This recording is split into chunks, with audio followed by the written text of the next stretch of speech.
Hi, ఎలా ఉన్నారంతా? బాగున్నారని అనుకుంటాను. రీసెంట్ టైంలో నా ఫ్రెండ్ని ఒక అమ్మాయిని కలిశాను. అయితే నాకు కొన్ని విషయాలు అర్థమయ్యాయి. మనం మాట్లాడుతున్న ప్రతిసారి ఎవరో ఒకరి దగ్గర ఏదో ఒకటి నేర్చుకుంటాం. అయితే ఎప్పుడూ ఏదో ఒకటి నీకు గుర్తు రావడమేనా అని మాత్రం అనకండి. ఎందుకంటే నిజంగానే ఏదో ఒకటి గుర్తొస్తూ ఉంటుంది. నాకు ఇంకోటి కూడా అర్థమైంది, మనం అన్నీ తెలిసినా సరే ఎప్పుడు నేర్చుకోవాలో ఆ విషయాన్ని అప్పుడే నేర్చుకుంటాం. ఏదో టాపిక్లో మాట్లాడుతున్నప్పుడు తను నాతో ఒక మాట అందనమాట, హిందీలో ఉంది. ఏంటంటే, వక్త్ సే పెహలే కిస్మత్ సే జ్యాదా కుచ్ నే హోతా స్వాతి. అంటే ఎంతమందికి అర్థమైందో ఇది నాకు తెలీదు, కానీ నేను ఎలాగో దాని మీనింగ్ చెప్పాల్సిందే. వక్త్ సే పెహలే అంటే టైంకి ముందు, కిస్మత్ సే జ్యాదా అంటే నీ తలరాతిలో ఉన్నదానికంటే ఎక్కువగా, అంటే ఫేట్ కన్నా ఎక్కువగా ఏది జరగదు స్వాతి అని అన్నది. నిజం చెప్పండి, విషయం తెలీదా?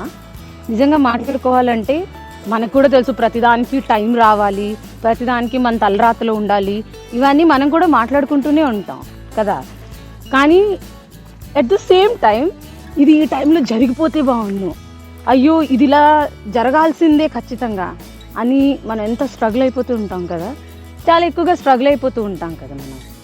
ఇది ఇలా జరిగిపోవాలి ఖచ్చితంగా, నా లైఫ్లో ఇది వచ్చేయాలి. దానివల్లనే మెంటల్ స్ట్రెస్, చాలా ఎక్కువ బెంగ పెట్టించుకునే వాళ్ళు కూడా ఉంటారు. దానికి రకరకాల బ్లేమ్ గేమ్స్ కూడా జరుగుతూ ఉంటాయి. వాడు అలా చేశాడు, వీడు ఇలా చేశాడు, అందువల్లే నాకు ఇలా జరిగింది, ఇలాంటి బ్లేమ్ గేమ్స్ కూడా జరుగుతూ ఉంటాయి. అది ఇలా చేసింది, అది అలా మాట్లాడింది, ఇవన్నీ నా లైఫ్లో కూడా జరుగుతుంటాయి. I'm also very common human being. ఇన్ని మాట్లాడుతూ ఉంటాను, కానీ నా లైఫ్లో కూడా జరుగుతూ ఉంటాయి. నాకు కూడా తనతో మాట్లాడినప్పుడు మాత్రమే ఎందుకు గుర్తొచ్చింది అని అంటే, అంతే, అది ఆ టైంలో నేను నేర్చుకోవాలి కాబట్టి నాకు ఆ టైంలోనే ట్రిగర్ అయింది. నేను ఏదో ప్రాజెక్ట్ గురించి చాలా బెంగగా మాట్లాడుతున్నాను అనమాట. ఏంటబ్బా రావట్లేదు, సంవత్సరంన్నర అయిపోయింది, 2 సంవత్సరాలు అయిపోయింది, ఇలా ఏదో మాట్లాడుతుంటే తను చెప్పింది ఈ మాట, టైంకి ముందు ఏది జరగదు, నీ తలరాతలో లేనిది ఎప్పటికీ జరగదు అని. బాగా చెప్పాను కదా నేను. సో దాన్ని తెలుగులో ట్రాన్స్లేట్ చేసినప్పుడు ఎక్కడ పాడైపోతుందో అనుకున్నాను నేను, కానీ నిజమే అనిపించింది. సో లైఫ్లో దేని గురించి మనం టెన్షన్ పడకూడదు. టెన్షన్ పడితే మన ఆరోగ్యం పాడవడం తప్ప ఏమీ లాభం లేదు అని నాకు అర్థమైంది. సో అది నేను మీతో షేర్ చేసుకుందామని అనుకున్నాను నేను.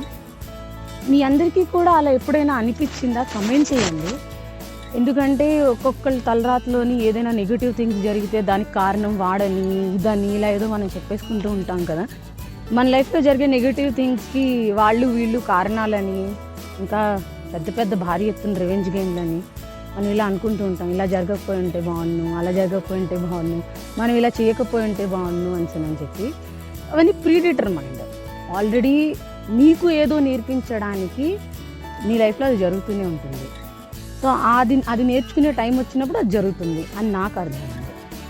ఇంకో విషయం ఏంటంటే, ఇప్పుడు అలా అని చెప్పి సరే జరుగుతుంది కదా అని అన్నీ వదిలేం కదా. మనం ఏదో జరుగుతోంది అని అన్నీ వదిలేము.